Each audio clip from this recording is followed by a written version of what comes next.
गुरुमुखो, भक्ति के मार्ग में सफलता प्राप्त करने के लिए ये 4 सीढ़ियाँ बताई गई हैं। पहली सीढ़ी है गुरु के चरण कमलों की पूजा की जाए, क्योंकि गुरु के चरणों की पूजा मूल पूजा है। इसके बराबर दूसरी कोई पूजा नहीं है। इस पूजा से मन का अंधकार दूर होकर ज्ञान का प्रकाश होता है। गोस्वामी तुलसीदास जी कहते हैं, श्री गुरुपद नख मणि गण ज्योति, सुमरत दिव्य दृष्टि ये होती। दलन मोह तम सो सुप्रकाशु, बड़े भाग्य और आवहि चासु। गुरु के चरण कमलों के नाखूनों का प्रकाश अनंत मणियों की ज्योति के समान है। उनके सुमिरन और पूजन करने से मोह का अंधकार दूर होता है और दिव्य दृष्टि पैदा हो जाती है। वे जीव बड़े भाग्यवान हैं जिनके हृदय में गुरु के चरणों का ध्यान आता है। और फिर कहते हैं, गुरुपद रज मृदु मुंजुल अंजन, नैन अमीय द्रग दोष विभंजन। तेहि कर विमल विवेक विलोचन, वर्णो रामचरित भवमोचन।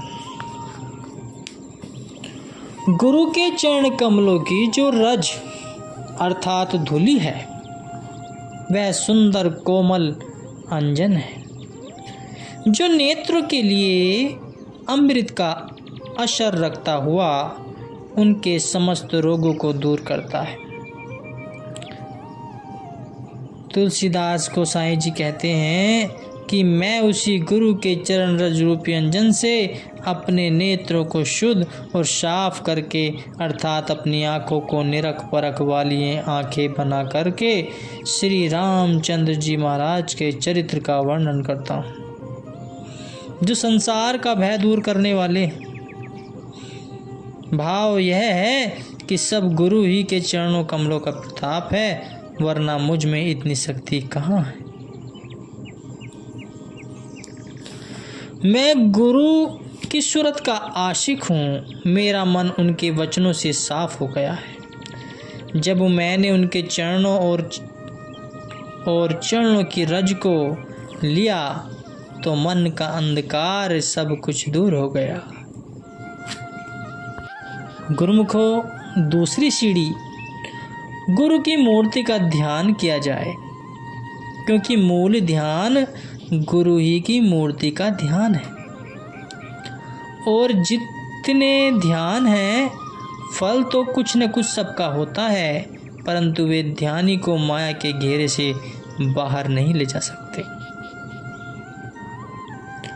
गुरु चूंकि स्वयं माया से रहित और मुक्त होते हैं, इस वास्ते उनकी मूर्ति का ध्यान उपासक को सब बंधनों से छुटवाकर मुक्त करा देते हैं। गुरु की मूर्ति का ध्यान कोई मनुष्य की मूर्ति का ध्यान नहीं है, वह ईश्वर का ध्यान है। बल्कि सही अर्थों में जो ईश्वर का ध्यान है, वह गुरु का ध्यान है। इस भेद को कोई मनुष्य ही समझते हैं।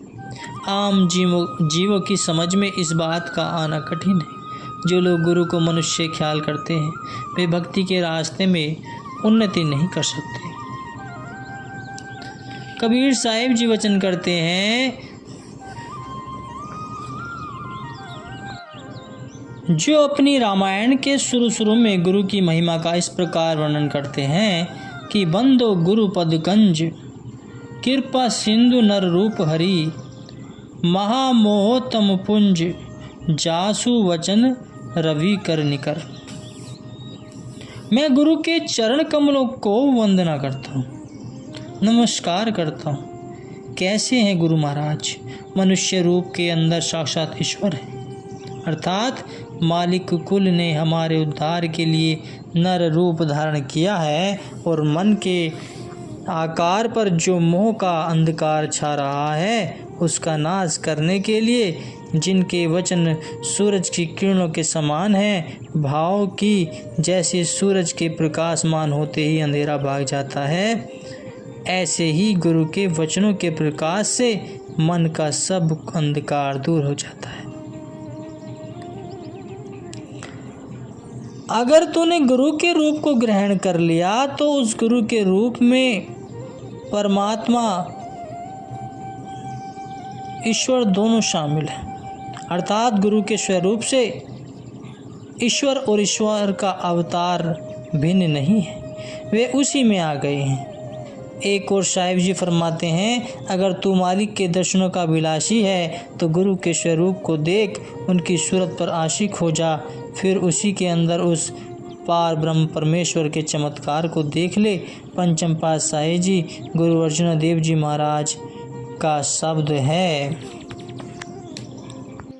साहिब जी फरमाते हैं कि हे मेरे मन, तू गुरु का सिमरन कर, क्योंकि बिना गुरु के इस संसार में कोई भी अपना नहीं है।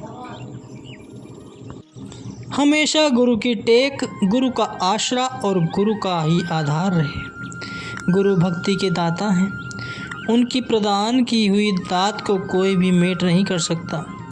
गुरु और परमेश्वर एक हैं और एक ही रूप हैं, उनमें कोई भिन्न भेद नहीं है।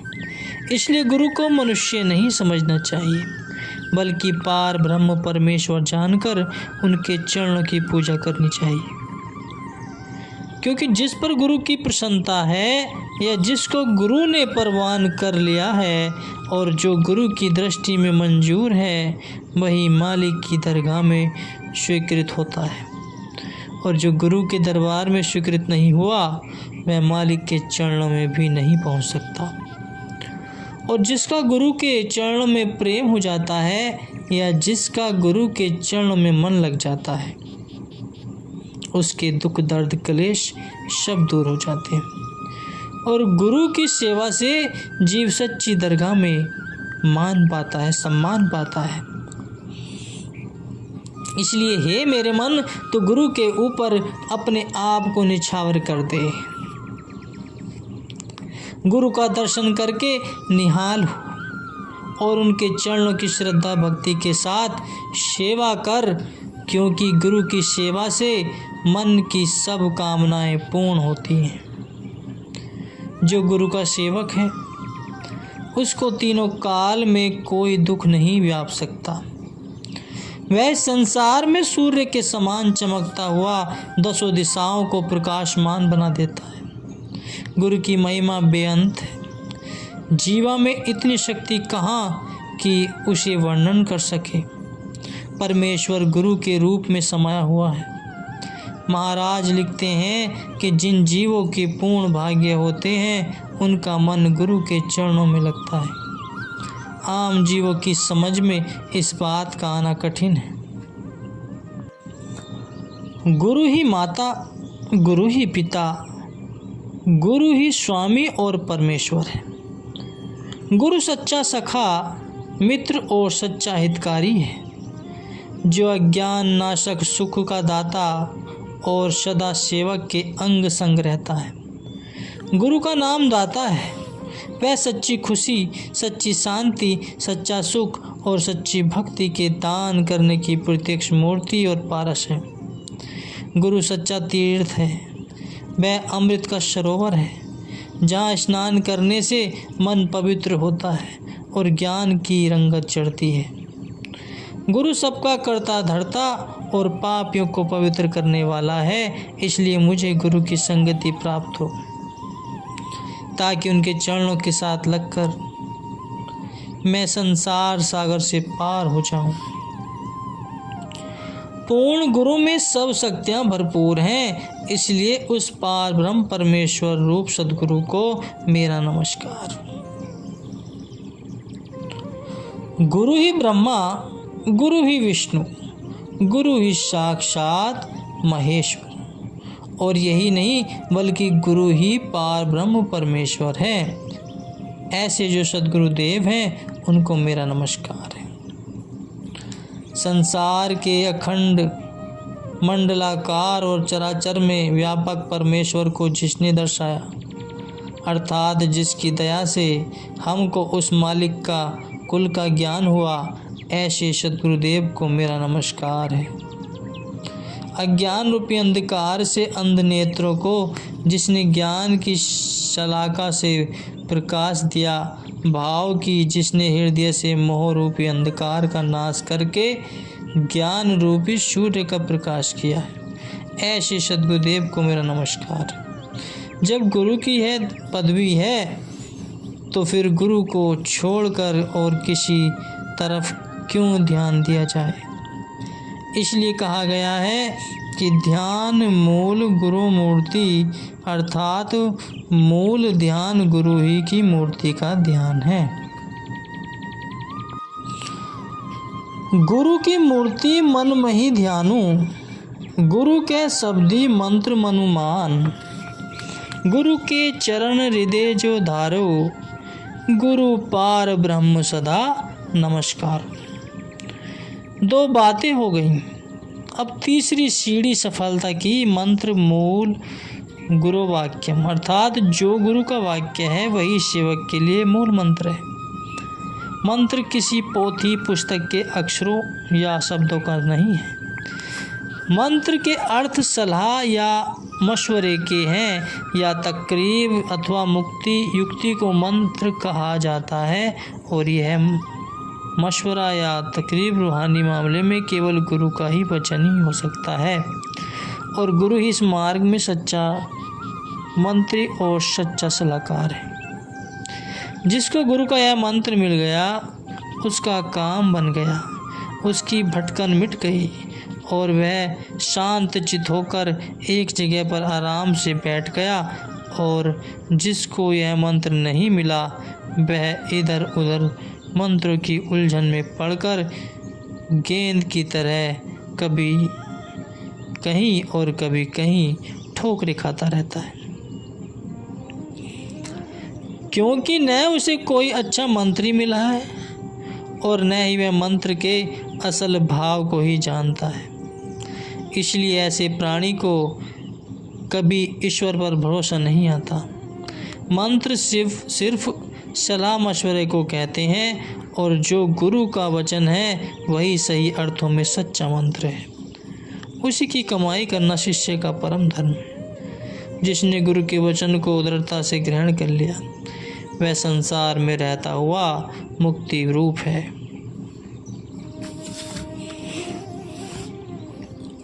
काल और माया उस पर अपना असर नहीं डाल सकते, क्योंकि गुरु का वचन धुर्स पद की टिकट है। जिसने इस टिकट को हृदय के पटुए में संभाल कर रख लिया है और नाम रूपी गाड़ी पर सवार है, उसे धुर पद तक पहुंचने में कोई संदेह नहीं है।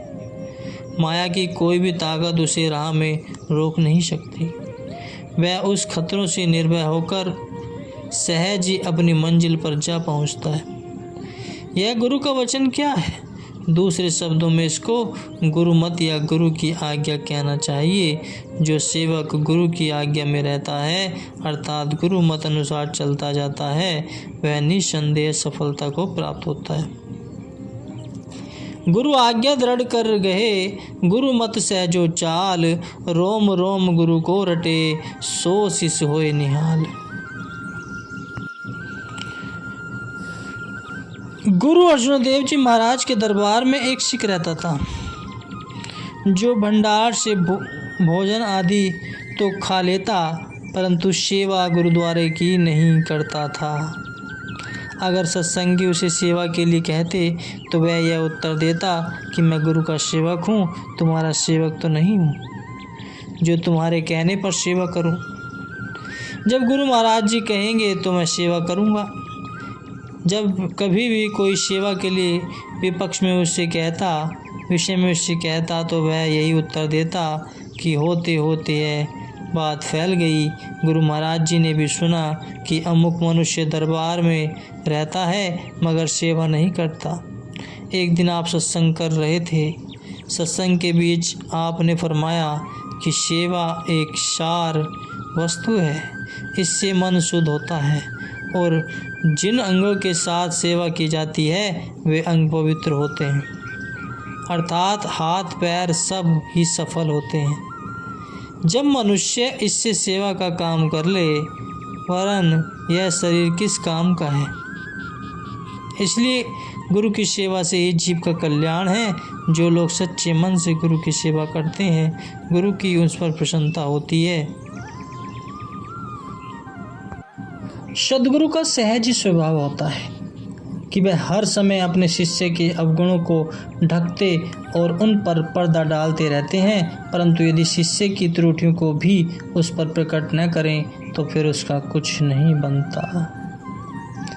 इसलिए वे अपने सत्संग द्वारा उसकी त्रुटियों को कभी कभी जतला दिया करते हैं और जिससे अपने उद्धार की जरूरत होती है वह उसके वचनों का सम्मान करता है, और जो केवल देखा देखी या किसी कामना को लेकर आया होता है उसके लिए यह बात कठिन हो जाती है। जब गुरु का इस प्रकार का सत्संग सुना तो वह सिख उठकर प्रार्थना करने लगा कि कृपा निधान, मैं आपका सेवक हूँ और आपकी आज्ञा पालन करने के लिए तैयार।